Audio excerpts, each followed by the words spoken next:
préparant cette table ronde, j'ai essayé de regarder un petit peu ce qu'il y avait en la matière sur Internet, la littérature, voir des communications, et en fait, je n'ai pas trouvé grand-chose. Et je n'ai pas trouvé beaucoup de choses sur ce parallèle là, entre les deux disciplines, sélection végétale et animale. Donc encore merci à Bruno Després et Christophe Audebert qui vont passer donc à la question aujourd'hui.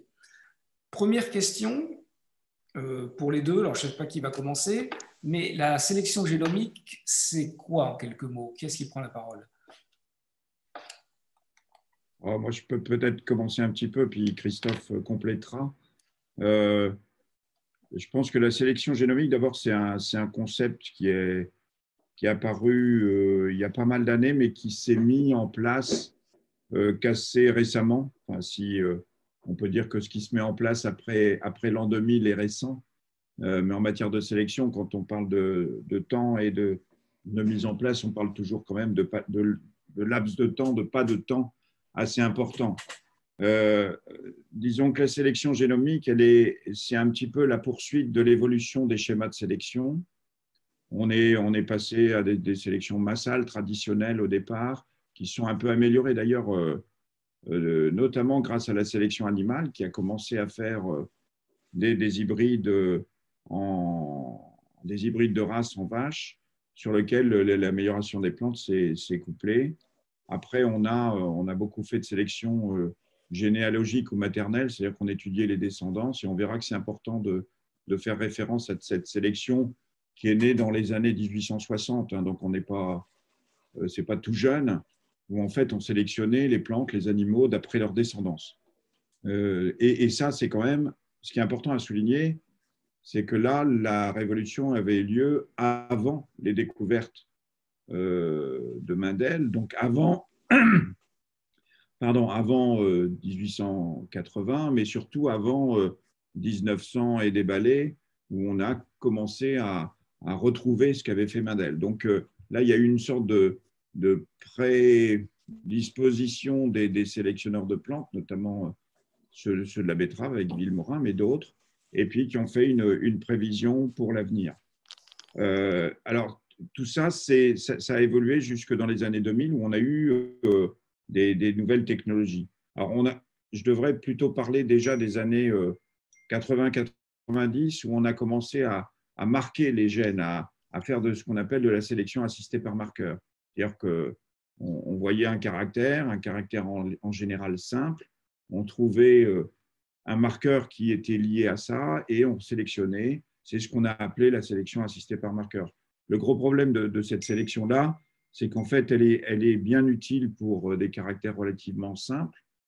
Et puis, dès que ça commence à se complexifier, et c'est quand même la majorité des caractères que l'on étudie, hein, le rendement, la production laitière, la production en sucre, tout ce qu'on veut, ce sont des caractères en général complexes sur lequel il faudrait autre chose que de la sélection assistée par marqueur. Et on va dire qu'en 2001, il y a vraiment eu une publication qui a fait son œuvre et qui a montré qu'on pouvait essayer de sélectionner grâce finalement aux connaissances des gènes ou plutôt des séquences, mais sans forcément savoir à quoi elles correspondaient. C'est-à-dire que c'est exactement comme si vous lisiez les lettres d'un livre et vous prédisiez l'histoire du livre grâce à la présence de telle ou telle lettre à tel ou tel endroit. Ce qui est quand même assez phénoménal, puisque vous imaginez, on va juger vos articles de journaliste à simplement le positionnement des lettres dans votre texte, l'utilisation de mots, et on va en prédire le succès. Bon, ça se fait, hein, on le fait aussi en chanson, mais en génétique, ça ne s'était jamais appliqué. Donc en 2001, il va y avoir cette idée-là. Pourquoi aussi? Parce que le génome, le premier génome de plantes est publié, les génomes ensuite viendront les génomes de bovins, les animaux. Ça va s'appliquer, et là, Christophe me dira ou pas le contraire, ça va s'appliquer chez les bovins laitiers dans les années 2008. Ouais, c'est ça, C'est-à-dire en 2008, ouais, tout à fait. à peu près. Ouais. Et ça va se généraliser assez vite quand même, hein, d'après ce que j'ai compris. même en 2016, c'est-à-dire 8 ans plus tard. Il faut savoir que les cycles de sélection, en tout cas chez les plantes, c'est de l'ordre de 10-15 ans. On les a baissés à 7-8 ans, parfois 5 ans, c'est extraordinaire.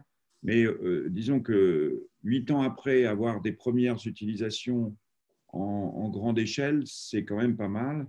Et d'après ce que j'ai lu, aux États-Unis, sur bovins laitiers, dès 2016, il y avait des résultats de sélection génomique. Donc, on en est quand même au tout début, puisque… Même avant, hein, même avant 2016 hein, pour les États-Unis. Oui, et bon, alors encore mieux, mais ça reste quand même récent. Enfin, et en plantes, c'est depuis 2014, en gros.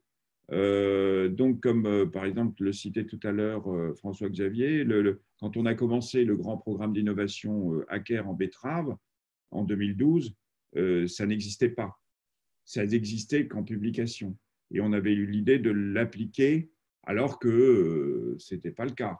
Et que ça avait commencé à être appliqué en 2014. Et dans le programme Acker, on l'a utilisé dès les années 2016, donc 2 ans plus tard, mais en betterave. Mais pour ça, il fallait aussi avoir beaucoup, beaucoup de données. C'est quelque chose d'assez important dans la technologie. C'est-à-dire qu'il faut avoir une bonne étude et des bons informaticiens pour faire des prédictions, des algorithmes.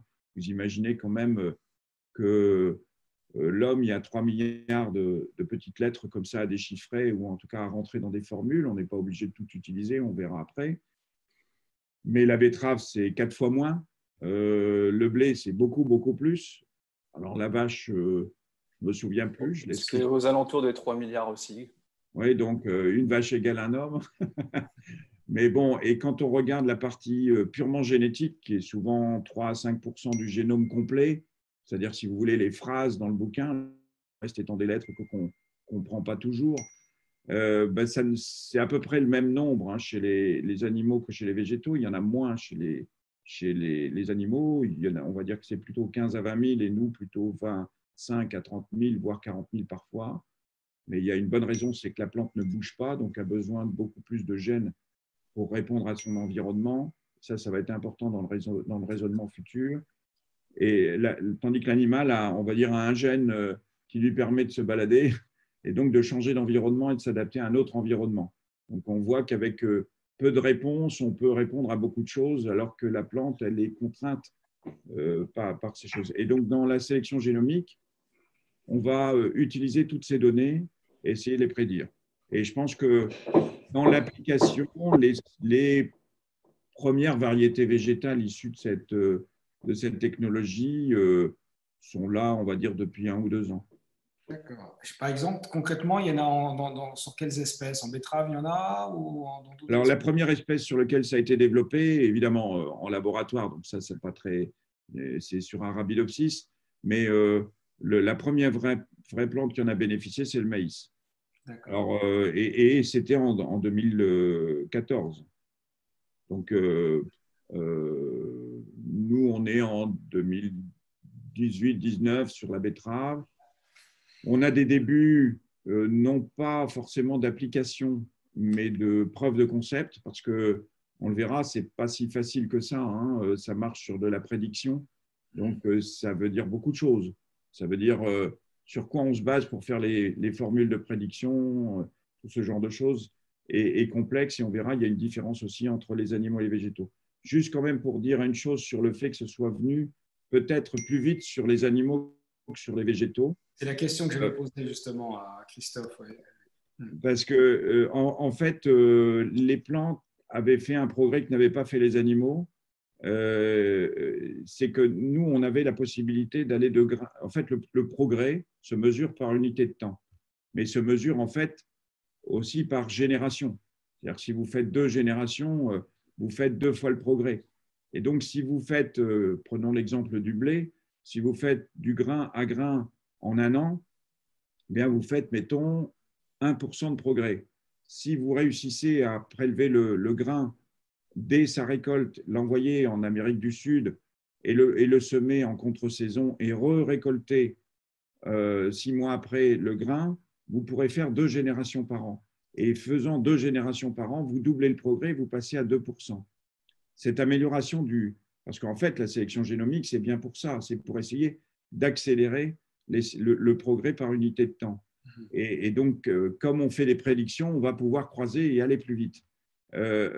Tandis que si vous devez évaluer, ben, vous mettez du temps. Et donc, le végétal avait déjà fait ça. Pourquoi? Parce qu'il y a des systèmes de fixation des gènes, il a des processus de sélection qui font que raccourcir le temps est déjà un gros progrès. Et donc, on avait fait beaucoup de progrès là-dessus, avec aussi l'arrivée des LED, des chambres froides, des chambres chaudes qui nous permettaient d'aller du grain à grain. On arrive à faire jusqu'à 7 générations de poids par an. Enfin, c'est des choses assez exceptionnelles. Donc, on avait déjà fait un gros gain. Et donc, la prédiction pouvait apporter quelque chose, mais on va dire plus à la marge que pour l'animal. Et là, je laisse la place à Christophe, mais parce que je pense qu'il y avait ce temps d'attente avant la reproduction qui était pas incompressible, mais quand même, on ne va pas faire un veau qui va se reproduire dès sa première année, dès ses premiers mois ou des choses comme ça. Ouais, c'est un peu plus difficile. Oui, Christophe Audebert, donc vous, Oui. d'après ce que j'ai compris, vous étiez donc en avance sur cette génomique prédictive. Vous pouvez nous en parler un petit peu plus et puis nous dire sur quels critères. Est-ce que par exemple, vous avez commencé, d'après ce que j'avais lu, on peut déjà sélectionner des taureaux dès leur naissance pour gagner du temps et pas attendre que le taureau engendre une fille qui pourra faire du lait, enfin, d'après ce que j'ai compris. Est-ce que c'est ça un petit peu Tout à fait. Alors, je vais revenir un petit peu sur quelques subtilités de la sélection génomique dans le domaine animal, parce que ça se distingue un tout petit peu par rapport au végétal. Il faut, comme l'a rappelé Bruno, la sélection génomique, elle est bâtie sur 2 fondations principales. Une première, c'est la fameuse publication de Mewiesen, Goddard et Ben Hayes en 2001, qui avait conceptualisé en fait le fait d'avoir des marqueurs génomiques anonymes qui parcouraient les génomes, faire des cartes et les exploiter à des fins de sélection avant même d'avoir l'outil finalement pour le faire. Puisque cet outil, c'est ça qui est fameux, cet outil, il est arrivé qu'au milieu des années 2000 dans nos mains. Donc, des outils, ce sont des plateformes de génotypage à haut débit, c'est les fameuses puces à ADN notamment, qui sont bâties sur la base de la détection de marqueurs ponctuels, les fameux SNP, pour Single Nucleotide Polymorphism. Et ces puces ont pu émerger grâce, ça a été aussi un petit peu rappelé, par le fait du séquençage des génomes complets. Le fait de disposer de séquences complètes. La séquence humaine est arrivée en 2001, elle a coûté plus d'1 milliard de dollars à produire. En 2009, on dispose de la première séquence complète d'un bovin, d'une race Hereford, de la fameuse dominette. Et je crois que la betterave a été pleinement séquencée en 2012. Mais ça, je pense que on l'a fait avant, mais on ne l'a pas publié. Ah, moi, de ce que j'en sais, on l'a fait déjà 2-3 ans avant.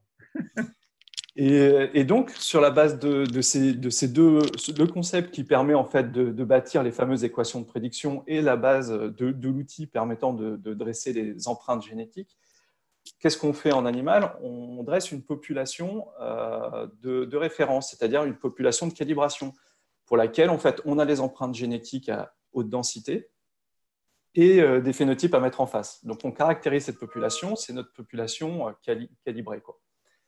Et à tout nouveau entrant, candidat dans le processus, on a simplement l'empreinte génomique, de ces fameux marqueurs de génotypage, et on rentre dans l'équation et on a abouti à une équation de prédiction, un fameux index qui permet de prédire un caractère donné. Tout ça pour aboutir à quoi? En fait, à l'évolution. On travaille pour l'évolution du progrès génomique, en ce qui nous concerne. Et ce qu'il faut bien avoir en tête, c'est que ce progrès, en fait, il est la résultante de plusieurs termes. De l'intensité de sélection, c'est-à-dire est-ce que vous choisissez 1 parmi 10 ou 1 parmi 10 000? Ce n'est pas la même chose, d'inclure cette pression de sélection. La variabilité du trait, plus un trait est variable, plus il est sélectionnable, ça c'est le principe, et que multiplie en fait la précision que vous apportez par le modèle. Plus un modèle est précis, plus vous êtes en capacité de sélectionner. Et ce qu'il faut comprendre, c'est ce que rappelait Bruno, c'est que tout ça est divisé par l'intervalle de génération. En bovin, le gros progrès qui a été fait, c'est sur ce qui divise cette équation, c'est-à-dire l'intervalle de génération. Comme vous le rappeliez, François-Xavier, au départ, en fait, on était sur une sélection sur descendance. On attendait que les taureaux aient des filles qui soient en production et donc et des critères sur les rendements laitiers, sur les mises bas, etc., etc. Et donc, on attendait entre 3 et 5 ans pour avoir des phénotypes. Là, à l'heure actuelle, non pas qu'on n'ait pas besoin de ces phénotypes, parce que ça nous permet de calibrer nos équations, mais dès la naissance, et parfois même avant la naissance d'un animal, on est capable d'en prédire sa valeur du jour même de sa naissance, qui sera affinée en fonction des arrivées des nouveaux phénotypes quand il aura des vaches qui seront en production, quand il aura des descendances en production. Donc, le modèle va s'affiner au cours de la vie de l'animal. Donc, voilà. Qu'est-ce que ça a engendré au niveau bovin? En fait, on a travaillé avec cette sélection génomique. Qu'est-ce que ça a permis? Ça nous a permis en fait d'élargir notre gamme de taureaux, en fait. Parce qu'on le sait, prédire la valeur d'un animal sur la base de sa descendance, c'est long et plutôt cher. Donc, on envoie assez peu d'animaux dans nos schémas, là où la sélection génomique permet un grand turnover, un grand bouleversement des catalogues d'année en année. C'est ce qu'on voit, c'est la grande révolution, c'est qu'il y a 10 ans de cela, votre catalogue était plutôt stable pendant 5, 7 ans. On voyait toujours à peu près les mêmes taureaux. Là, aujourd'hui, d'année en année, on voit vraiment un bouleversement au niveau des catalogues. C'est principalement dû au fait de ces principes de sélection, ces nouveaux modèles qui ont trait à l'heure actuelle. Et ça, c'est commercialisé au niveau commercial, ça s'applique actuellement. Enfin, ce catalogue, c'est. Allô? Oui, alors je ne sais pas si c'est coupé pour Christophe. Moi, je vous entends. Moi, c'est coupé. Ah, on t'entend de nouveau. Ah ouais, la connexion semble instable. Désolé, j'ai pas entendu. C'est bon. Oui, ce que je voulais dire, c'est que cette méthode est appliquée actuellement pour comment on appelle ça, la génétique commerciale des taureaux actuels ou... Tout à fait. Elle est appliquée, je dirais, vraiment en routine chez nous depuis 2012, quoi. 2012, d'accord. Mais alors donc, on ne verra plus de taureaux stars au salon, se pavaner. Si avant, vous disiez qu'il n'y avait que quelques individus, maintenant, c'est une large gamme d'individus qui sont même sélectionnés avant la naissance. C'est le grand débat interne. Est-ce que c'est la fin du star system? Est-ce que c'est la fin du taureau de compétition?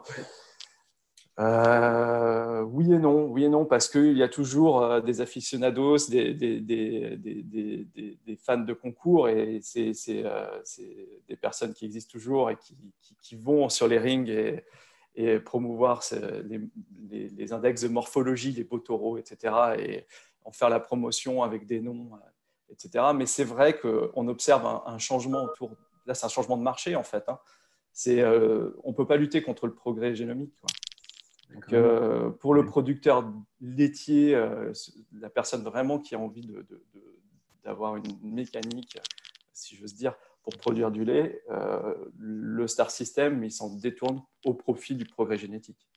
Alors, moi, je voudrais rajouter aussi, mais Christophe me contredira ou pas, la première des choses, c'est que oui, c'est déjà utilisé. On achète des paillettes de taureaux qui ne se sont jamais reproduits, on va dire ça comme ça, et qui sont prédits.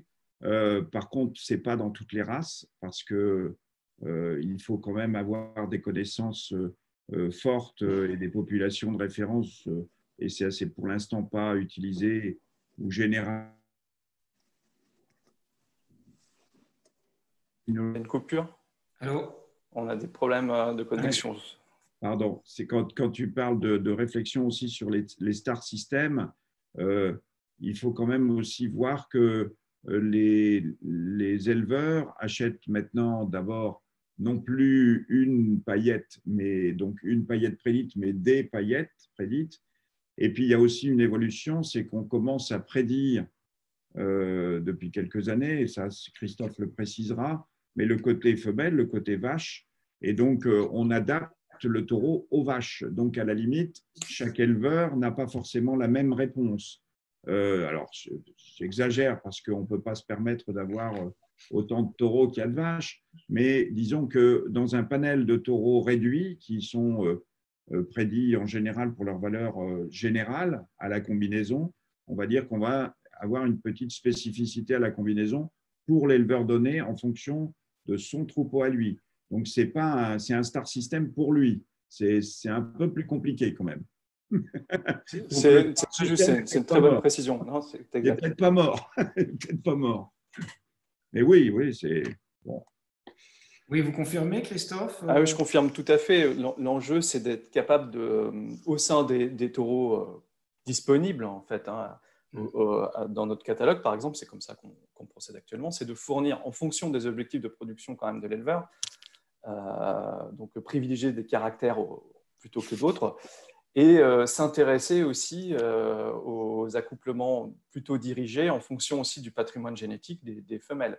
De plus en plus, on voit des femelles maintenant qui sont génotypées et qui bénéficient d'un index génomique, ce qui avant était complètement réservé aux mâles en production de semences. C'est-à-dire que là, actuellement, on voit une vulgarisation, si j'ose dire, de la sélection génomique au sein même des élevages.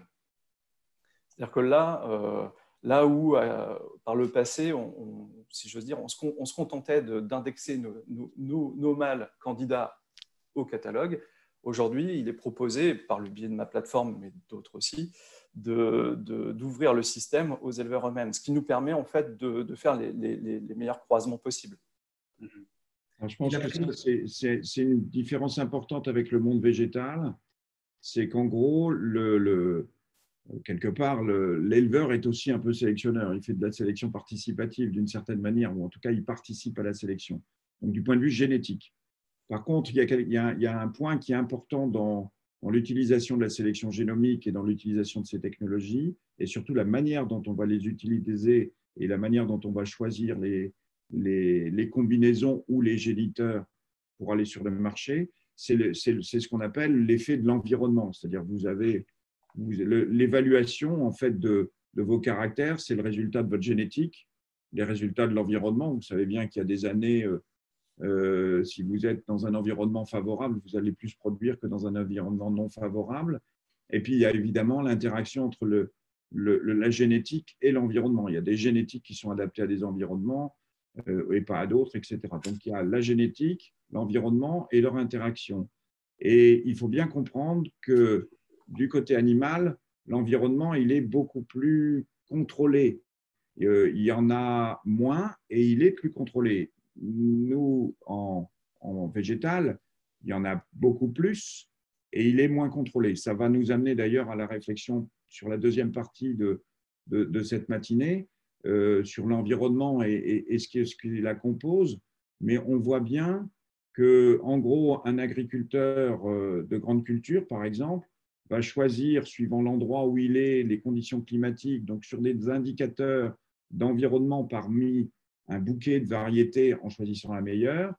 En animal, il va surtout choisir en fonction de son troupeau et de sa race, évidemment, et de ce genre de choses, plus que dans l'absolu, parce qu'il n'a pas encore beaucoup d'interactions avec le génétique environnement, parce que au contraire, on essaye de sélectionner des choses qui vont dans un maximum d'environnements qui sont contrôlés, alors que nous, on les subit.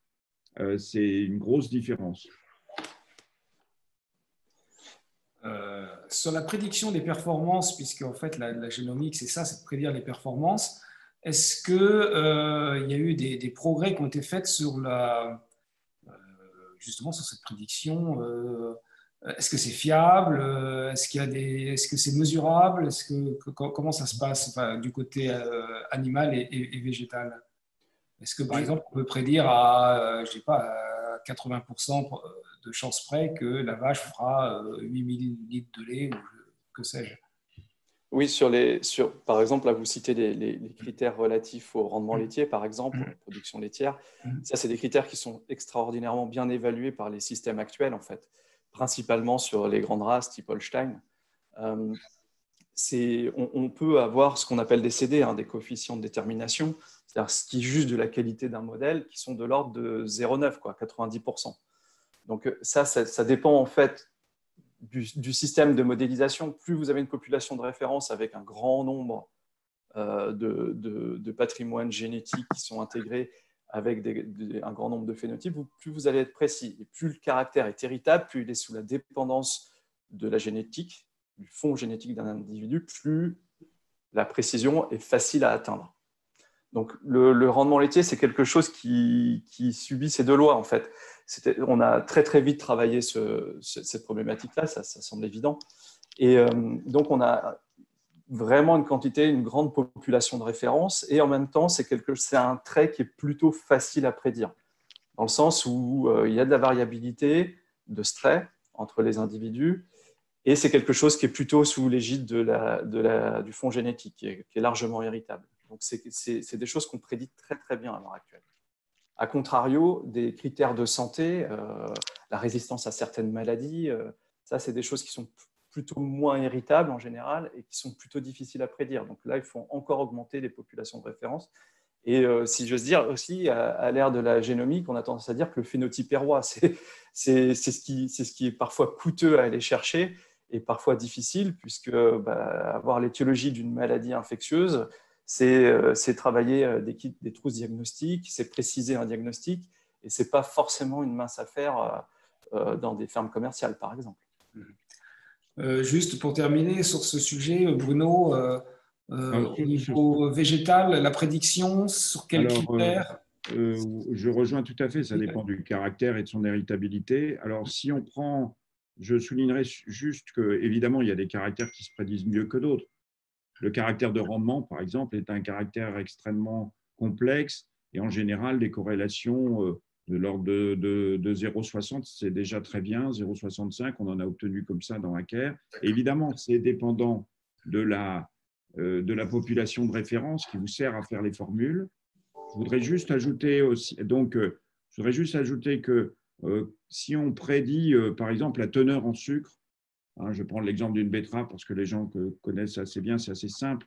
Il y a d'un côté la teneur en sucre, de l'autre côté le rendement. Le rendement se prédit moins bien que la teneur en sucre qui, elle, est très héritable. Et la combinaison des deux, c'est-à-dire le rendement en sucre, il est plus prédictible que la simple multiplication des deux, tout simplement parce qu'il y a une corrélation inverse entre les deux. Et donc, on prédit mieux le rendement en sucre que le rendement d'un côté, le sucre de l'autre, et en les combinant après. Donc ça, c'est juste pour dire que la liaison entre les caractères est importante. Ce qui fait donc la particularité de la sélection génomique, c'est aussi que plus on fait de la prédiction sur un nombre de caractères importants, plus on apprécie la prédiction. La prédiction est d'autant meilleure qu'on étudie beaucoup de caractères. Donc en gros, c'est un peu la course à l'échalote, c'est-à-dire que plus on mesure de choses, plus on va être précis sur une même chose donnée.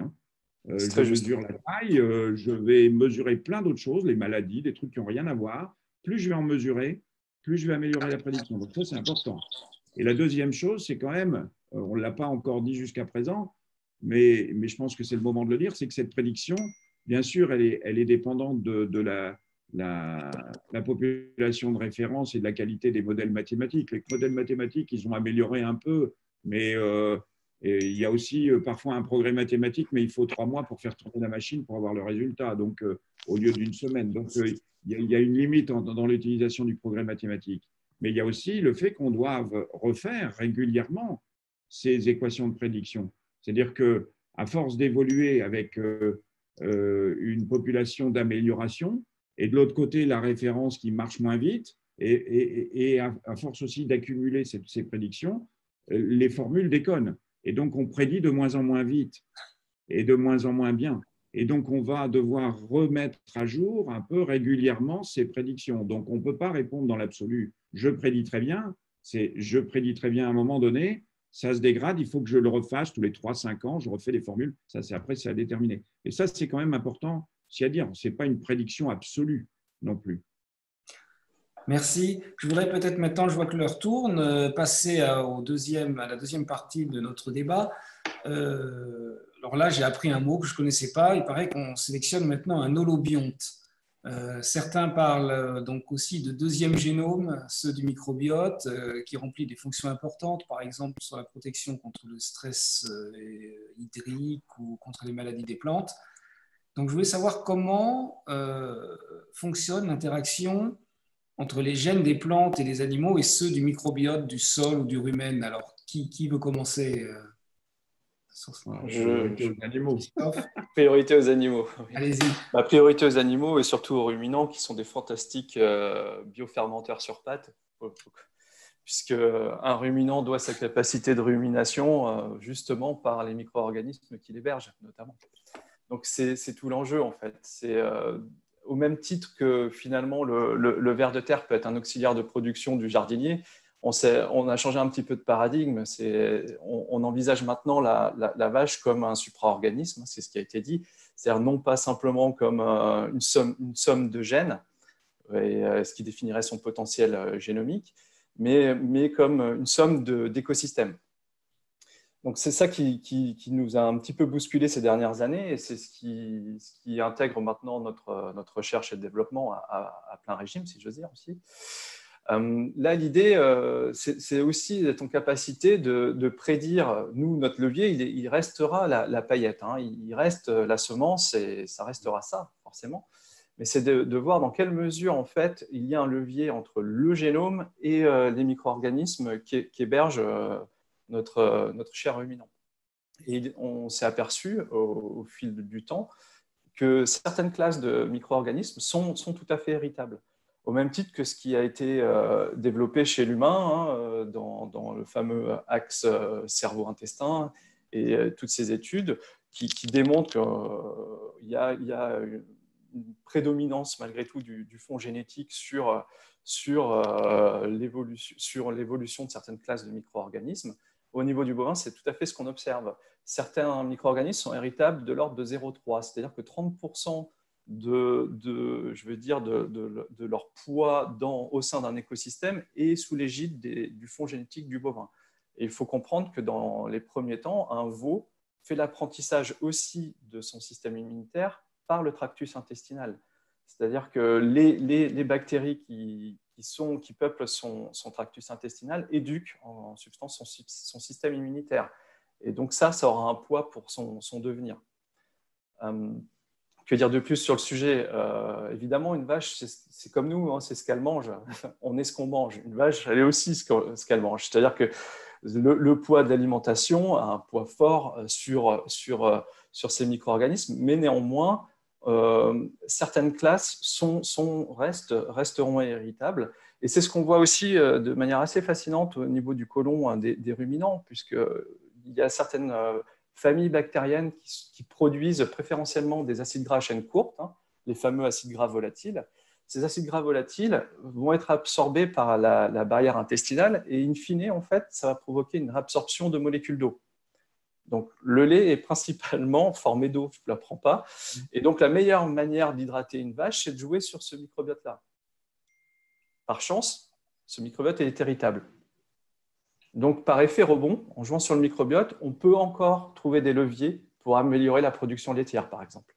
Donc, ça, c'est un premier point. Le deuxième point, c'est que le microbiote, comme je vous l'ai dit, il résulte finalement de l'environnement, de ce que mange la vache. Il résulte de son fond génétique.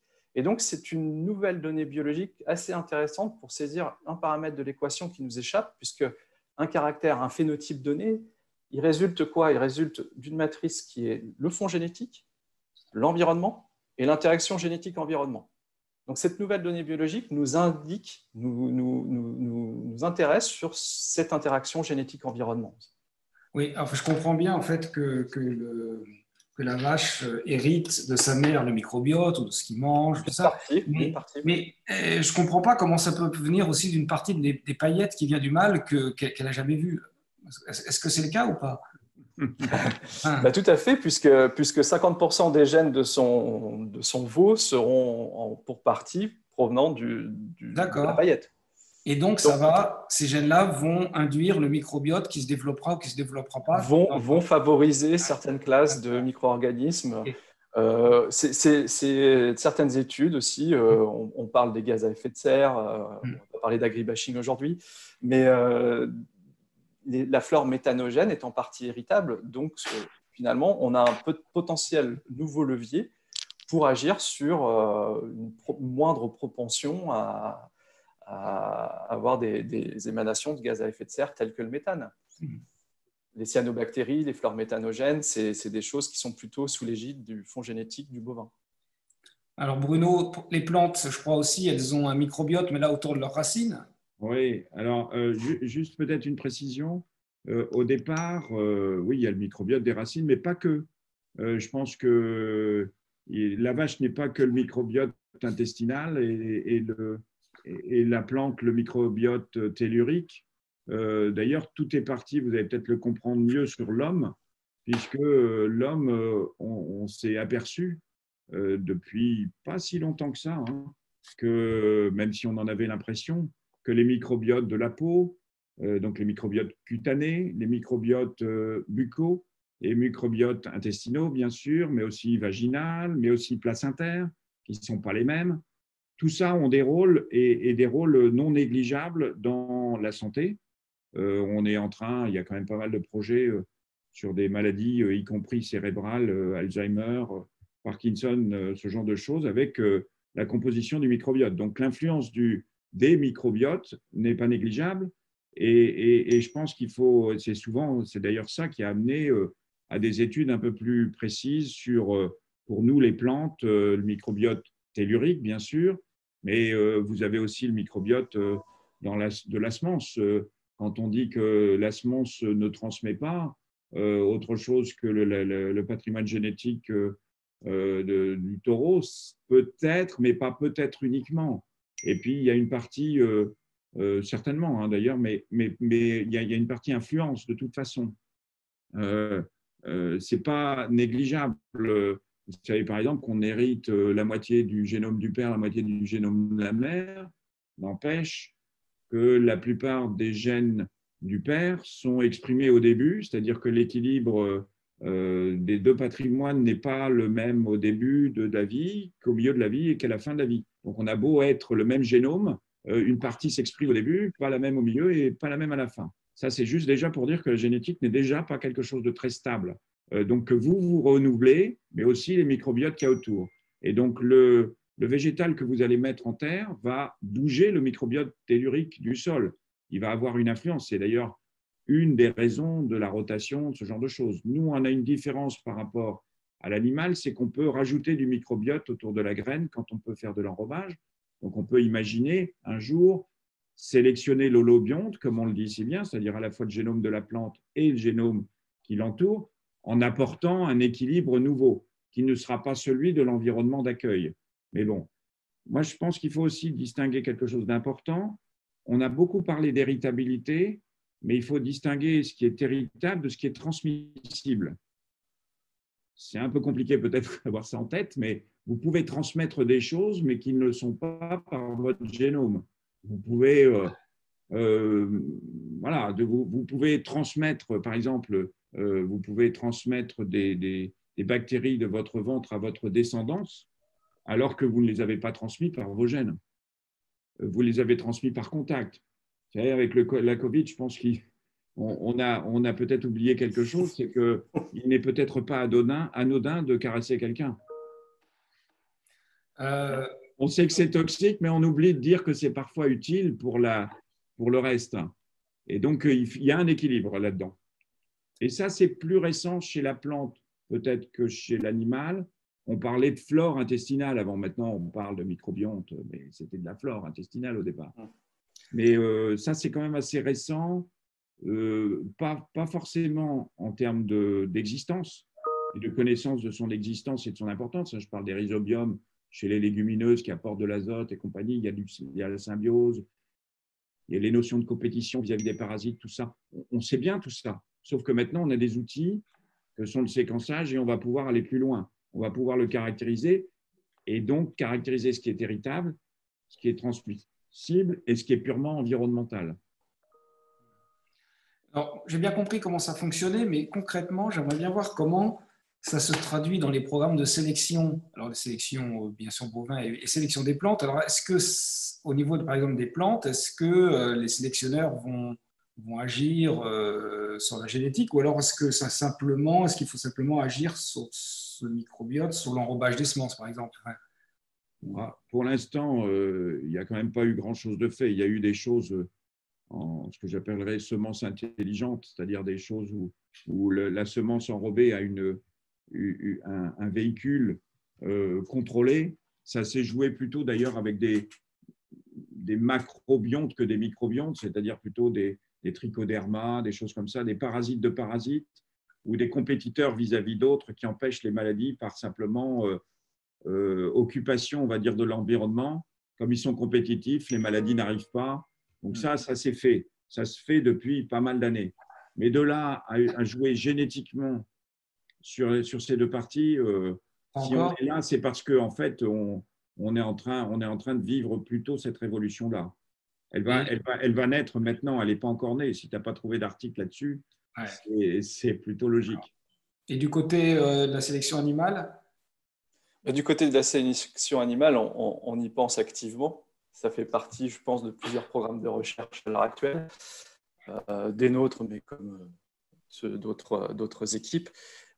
Évidemment, vous le savez, il y a un gros marché du pré, pro et post-biotique dans le secteur animalier pour être en capacité de moduler finalement cette flore. Maintenant, comme je vous l'ai dit, alors sans rebattre les oreilles avec cette fameuse héritabilité, mais comme en tant que sélectionneur, c'est foncièrement notre levier principal. Nous, on imagine être en capacité, en fonction d'un environnement donné de production, d'adapter les choses en cartographiant finalement l'effet terroir par le biais du microbiote. C'est-à-dire, cette nouvelle donnée biologique, qui restera quelque chose pour nous de relativement objectif d'un environnement donné de production, est potentiellement un levier d'avenir pour formuler une précision dans l'offre pour un environnement singulier d'exploitation. Donc, c'est dans ce sens qu'on travaille. Après, on ne se limite pas à ça. C'est-à-dire que le microbiote, en tant que tel, ça peut être un nouveau phénotype, un phénotype plutôt fin, en fait, de ce qui se passe dans le rumen, de ce qui se passe dans la flore vaginale. On en a parlé tout à l'heure. On est diffuseur de semences. L'idée, c'est aussi d'avoir une paillette qui fertilise. Et on commence à mettre le doigt sur des flores vaginales déséquilibrées qui permettent moins de fertilisation de la semence, par exemple. Pour rebondir sur ce que vient de dire Christophe, c'est aussi important en végétal, c'est-à-dire qu'on est un peu des suiveurs, hein, ils sont intelligents et on les suit, nous on copie. En tout cas, c'est effectivement ça. On a plus que l'intuition que les microbiotes sont des bons indicateurs de l'environnement. Mesurer l'environnement par la température, le climat et tout, on va dire qu'on a des senseurs, on a ce qu'il faut. Mais malgré tout, il faut des tas de modèles explicatifs de l'effet de ces environnements sur de la génétique. Et on le sait bien, quand on fait un lieu d'essai, ça a beau avoir le même climat, parce que c'est le même champ, etc. On voit bien que les parcelles ont des rendements différents, y compris si on met la même variété. Donc, on a donc des réponses à l'environnement qui sont très différentes dans un environnement qui, globalement, est le même. Donc, ça veut bien dire que l'effet du sol, l'effet du microbiome tellurique est probablement très important. Parce que ces variations sont parfois même plus importantes que la meilleure des variétés par rapport à la plus mauvaise, ce qui est quand même extraordinaire. Donc, on est certain que dans l'évaluation même des plantes, la connaissance du microbiome va nous donner des précisions va être un bon indicateur de l'environnement. La grosse difficulté, c'est qu'il risque d'en avoir beaucoup. Il va falloir, contrairement à l'animal, on va avoir encore plus de relations de différence. Et donc, il va falloir prédire, mais on le sait déjà intuitivement. Hein. Quand on dit « je vais sélectionner pour un milieu continental ou un milieu océanique », on se doute bien que les microbiomes ne sont pas les mêmes, pas que le climat. Et donc, si on veut simuler de l'intermédiaire, il va bien falloir avoir des indicateurs et, entre guillemets, mais simuler des intermédiaires comme si on avait plusieurs lieux d'essai. Bon, je ne vois pas beaucoup de questions pour l'instant écrites. Alors, comment la génomique peut-elle répondre à la problématique de la jaunisse sur betterave? Ah, bah c'est bien. Ah. Bah, c'est pour toi. Oui. Bon, alors, c'est Renaud qui s'y colle. Oui, c'est vrai qu'il y colle. Bon, il y a eu plusieurs tentatives de réponse. Hein. Ça dépasse un peu uniquement la sélection génomique. l'utilisation du génome dans le programme HACKR, c'était d'utiliser des ressources génomiques, ce que d'ailleurs fait aussi l'animal de façon un peu plus complexe parce qu'ils ont, et ça Christophe l'expliquera certainement mieux que moi, mais ils ont des contraintes réglementaires, on va dire, de rester dans des types donnés, dans des races données. Et par exemple, si vous croisez deux races données et que vous faites quand même un animal meilleur, ben, il va falloir revenir à l'une des deux races parce que sinon, votre nouvelle race, en gros, ne sera pas utilisée. Donc ça, c'est un peu complexe quand même. Hein. Mais ça, je pense que c'est important d'avoir cette idée de contrainte. Peut-être qu'elle bougera, mais c'est aussi une contrainte à la sélection génomique, c'est-à-dire que les génomes se travaillent par groupe. Nous, on a de la chance, on peut le travailler au niveau de la betterave entière. Donc là, la première idée, ça a été quand même d'optimiser les génomes exotiques, on va dire fournisseurs de résistance, fournisseurs de variation, pour essayer de l'incorporer. Donc ça, c'est le premier point. Le matériel HACKR a donné du matériel très variable dans lequel on peut tester des nouvelles problématiques. Ça n'a rien à voir avec la sélection génomique, rien du tout. C'est simplement qu'on sait que le génome a de l'influence sur chacun des gènes. Et si on laisse les gènes dans un milieu exotique, ils ne vont pas s'exprimer de la même manière. Donc, on l'a simplement mis dans un génome nouveau. Le génome nous a permis ça. Par contre, la sélection génomique risque de nous aider dans la construction de variétés résistantes. Pourquoi? Parce que dans le cas des jaunisses, hein, puisqu'il y a plusieurs jaunisses, il y en a au moins 3, si ce n'est 4 ou 5, mais enfin, disons 3 virus principaux, ça fait au minimum donc 3 maladies avec au minimum 3 gènes accumulés, à pyramider. Notre expérience montre que si on fait de l'approche classique type HACKR, même si elle est modernisée, on va avoir des réponses plutôt monogéniques qu'on va pouvoir traiter en sélection assistée par marqueur. Mais le résultat nous montre qu'il y a quand même beaucoup de résistances qui sont plutôt quantitatives et donc avec beaucoup de parts de génome qui vont agir là-dedans, d'autant plus qu'on a un virus qui bouge beaucoup. Et donc, comme on a un agresseur qui est petit, qui bouge beaucoup, en face, il faut que j'ai plusieurs réponses pour être durable. Et donc, la génomique va nous permettre d'abord savoir s'il y a plusieurs endroits dans le génome qui vont être durables, mais aussi de travailler à l'aveugle sans connaître les gènes qui sont impliqués. C'est-à-dire, on va y aller, on va regarder et on peut faire de la sélection génomique. Malgré tout, c'est quand même un système très lent, même s'il va plus vite. C'est un système plus lent que celui d'exploiter le matériel HACKR qui, lui, a déjà pris de l'avance. Donc, c'est une méthodologie plus rapide que la classique, mais qui vaut vraiment le coup parce qu'on a fait du matériel plus efficace. Voilà, la sélection génomique en tant que telle n'est pas une réponse directe à la jaunisse. Elle peut l'aider pour aller plus vite derrière et surtout construire. J'ai une question qui va un petit peu dans le même sens de Nicole Ouvrard. C'est pour Bruno, toujours. Est-ce que le programme HACKR vous a donné pleinement satisfaction sur cette notion de sélection prédictive? Avez-vous des frustrations, des insatisfactions? Alors, d'abord, ça nous a donné… alors, ce qu'on a fait dans HACKR, il y a une partie qui était ressources génomiques, comme je vous l'ai dit, et une partie où on essayait. Il fallait bien essayer cette sélection génomique, cette preuve de concept. Je vous ai dit tout à l'heure qu'on l'utilise depuis 1 ou 2 ans en routine. Ça veut dire qu'on a bien eu des résultats positifs. En fait, qu'est-ce qui s'est passé? L'expérience était relativement simple. On a mis des betteraves à l'essai pendant 1 an, des betteraves à l'essai pendant une 2e année, et la 3e année…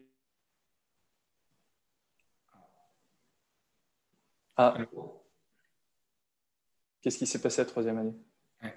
C'est chez Bruno alors que ça compte. Oui. Zut, j'aurais pas ma réponse alors. Ouais. On s'est rendu compte. C'est moi qui vais être frustrée. On a trouvé Capel, c'est bon. Voilà, désolé. On a fait donc une expérience. Je me remets, excusez-moi. Pendant 3 ans. Pendant 2 ans, on a fait de la génétique et le résultat, de la génétique et le résultat. Et la 3e année, on a fait de la génétique. Le résultat, on l'a caché et on l'a prédit. Et après, on a regardé le résultat par rapport au prédit. Et c'est ça qui prouve que la sélection génomique fonctionne ou pas. C'est aussi simple que ça. même si on n'utilise pas de population d'entraînement de la même façon, etc. Donc, peu importe. On a montré qu'on avait des corrélations entre 0,65 pour le rendement et 0,90 pour le rendement sucre, par exemple, ou des éléments minéraux. C'est-à-dire pour des teneurs, des choses très héritables, on arrivait jusqu'à 0,90. Alors, d'un autre côté, on s'était mis dans un système optimisant, c'est-à-dire avec une bonne population d'entraînement, une bonne relation entre la génétique qui sert de référence pour faire les algorithmes et celle qui va être utilisée pour faire le progrès, parce que ce n'est pas anodin. Si vous essayez de prédire avec des choses qui n'ont absolument rien à voir, vous risquez d'avoir des évaluations de prédiction difficiles. Donc ça, on est content. Acker a montré que ça marchait.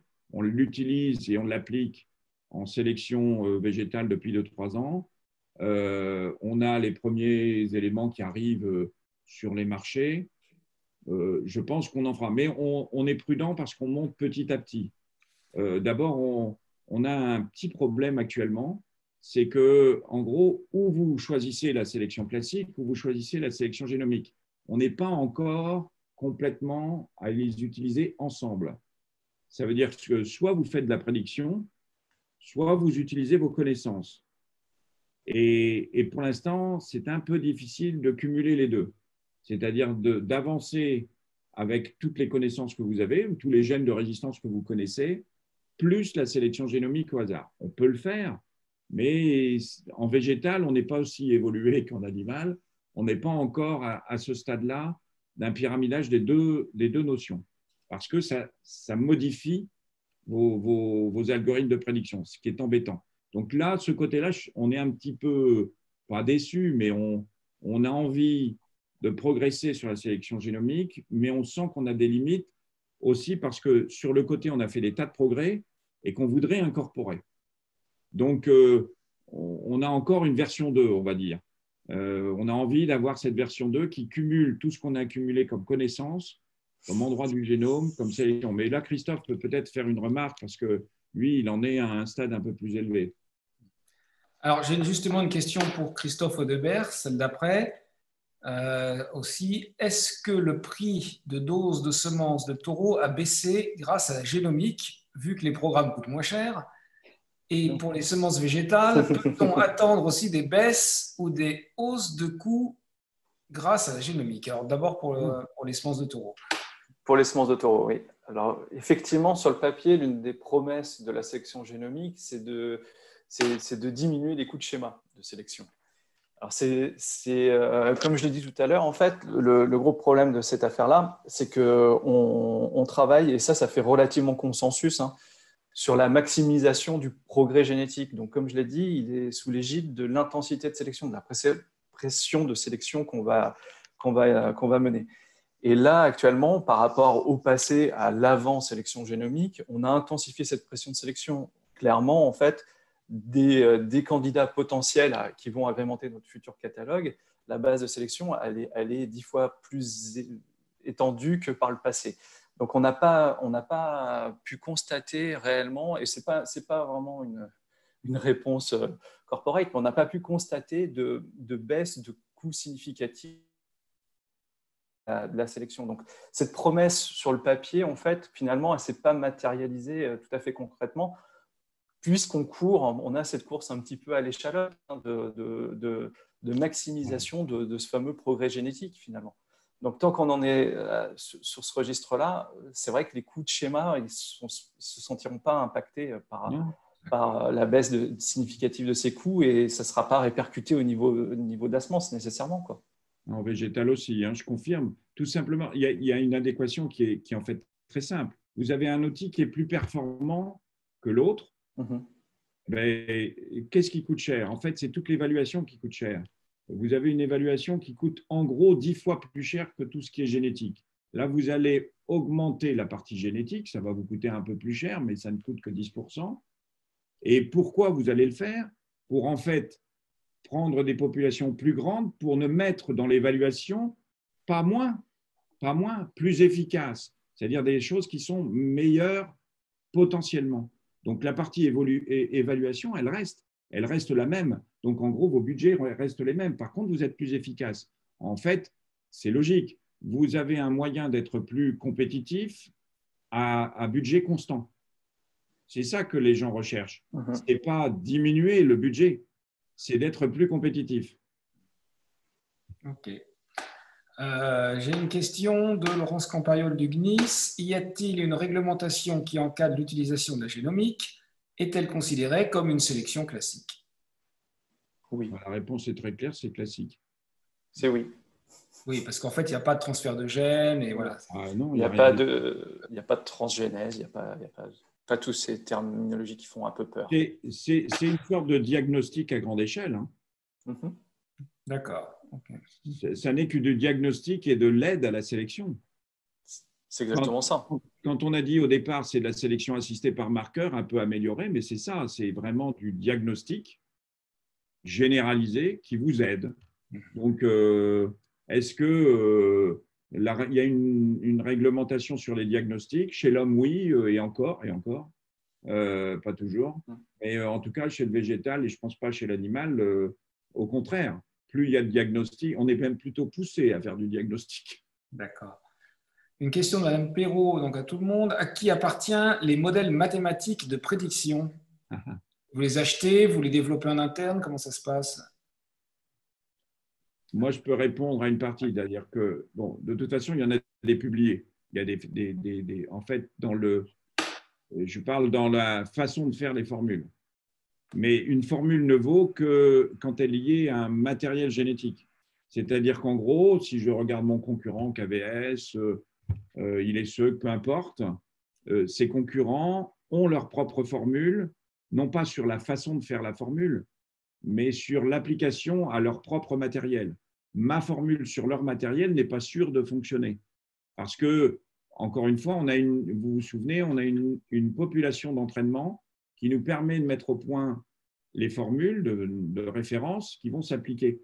Déjà, ça bouge dans le temps, mais en plus, ça dépend de ce groupe génétique. Donc, les formules, elles sont vraiment dépendantes de votre matériel. Et ça, c'est important à comprendre. Donc, la mise au point, le raisonnement de la mise au point des formules, en général, c'est publié. Après, il faut faire le tri parce que, comme je vous l'ai dit tout à l'heure, les mathématiciens adorent faire des nouveaux modèles de plus en plus précis, sauf que ça devient de plus en plus long. C'est-à-dire, en gros, au lieu de faire une addition, ils font une multiplication, puis après, ils font un exposant, puis après, ils font un log. Et puis après, bon, bref, votre formule, elle finit par être extrêmement compliquée et elle met 10 ans pour vous donner le résultat, puisqu'on travaille quand même sur des milliards de bases et sur des milliers d'individus. Ça fait des sommes colossales de données à analyser. Donc, l'important est dans les données, dans le matériel génétique et dans les formules qui sont liées aux deux. Les formules en tant que telles, oui, ça peut donner des idées, ça peut être… Et de même, n'oubliez pas aussi une chose, c'est que la formule, elle est dépendante aussi d'un index. C'est-à-dire que, vous vous souvenez, je dis ça régulièrement, mais si je vous donne un tableau de résultats avec 20 blés, 20 betteraves ou 20 vaches, peu importe, 20 taureaux, pardon, je vous donne des résultats et je vous demande à chacun d'entre vous de les classer. Ben, vous n'allez pas les classer de la même façon, tout simplement parce qu'il y en a un qui dira que tel paramètre est plus important que tel autre, l'autre, il faut un seuil minimum, etc., etc. C'est ce qu'on appelle la sélection par index, c'est-à-dire que vous allez, vous, donner une importance plus ou moins grande à chacun des critères. Ben déjà, ça change la formule. Et donc, comme vous changez la formule, ben vous changez le résultat. D'ailleurs, souvent, on applique plusieurs formules pour essayer de voir aussi par plusieurs approches si on améliore la prédiction ou si on améliore l'adéquation entre le résultat scientifique et le marché lui-même. Donc, nous avons des collaborations avec d'autres sociétés qui travaillent des formules. Honnêtement, le problème n'est pas la possession de la formule. En plus, on peut déjà travailler avec des formules publiques. Christophe Audebert, c'est pareil pour Oui, vous? c'est exactement ça. C'est-à-dire que les méthodes sont largement en open source, largement publiées. Après, ce qu'il faut comprendre, c'est comment on adapte cette méthode à cette fameuse population de référence, population de calibration, et finalement, à qui appartient la formule. C'est plutôt à qui appartiennent les termes de la formule. Et ces termes de la formule appartiennent clairement à l'entité qui a fait l'effort de construire cette population de calibration, quoi. C'est-à-dire qui a génotypé et qui a phénotypé cette population de calibration. C'est à elle qu'appartiennent les termes de la formule. Mais la méthode, in fine, on tourne tous autour approximativement des mêmes méthodes. Je veux dire, l'enjeu n'est pas là-dedans. Et ça, c'est des choses qui sont mises à jour, publiées régulièrement, quoi. Bon, je ne vois pas d'autres questions. Est-ce qu'il y en a d'autres? Il y a juste peut-être une petite remarque qui vient à l'esprit là, dans ce que dit Christophe. Tout à l'heure, je disais qu'il y aura des versions améliorées de ce genre de choses, et notamment dans l'intégration des données. Il y a une chose qui caractérise aussi le monde végétal et le monde animal de façon un peu différente, c'est les pédigrés. C'est-à-dire que nous, on a la chance, l'animal a été beaucoup plus fut et plus réfléchi sur la notion d'utilisation des pédigrés parce que, entre guillemets, ils n'avaient que ça, alors que nous, on avait des descendances colossales. Avec un couple, on peut faire 10 000 graines. Maintenant, bon, c'est vrai que le taureau, on peut en faire aussi, mais pas avec la même vache, en tout cas. La pauvre, je pense qu'elle ne va pas faire 10 000 veaux. Donc, on a la possibilité qu'ils ont aussi de cloner, mais qui est quand même très limitée. On ne va pas faire du clonage à grande échelle, et puis ce n'est pas le but. Nous, on peut faire ça facilement, et on peut donc répéter des génétiques identiques et les tester. Donc, on a des outils en végétal qui ne sont pas tout à fait les mêmes qu'en animal, et notamment cette utilisation du pédigré. Et je pense que dans l'avenir des formules végétales, c'est l'intégration de la notion de pédigré et d'haplotype et de ce genre de choses qui est déjà un peu utilisée, mais quand même à un degré moindre que dans l'animal, qui va certainement apporter beaucoup de choses. Je crois qu'on va terminer là. Je vais vous remercier. Merci. Écoutez, à plus tard. Merci à tous. À bientôt. Salut Christophe, salut à tout le monde. Retrouvez l'actualité de l'AFJA sur www.afja-asso.fr.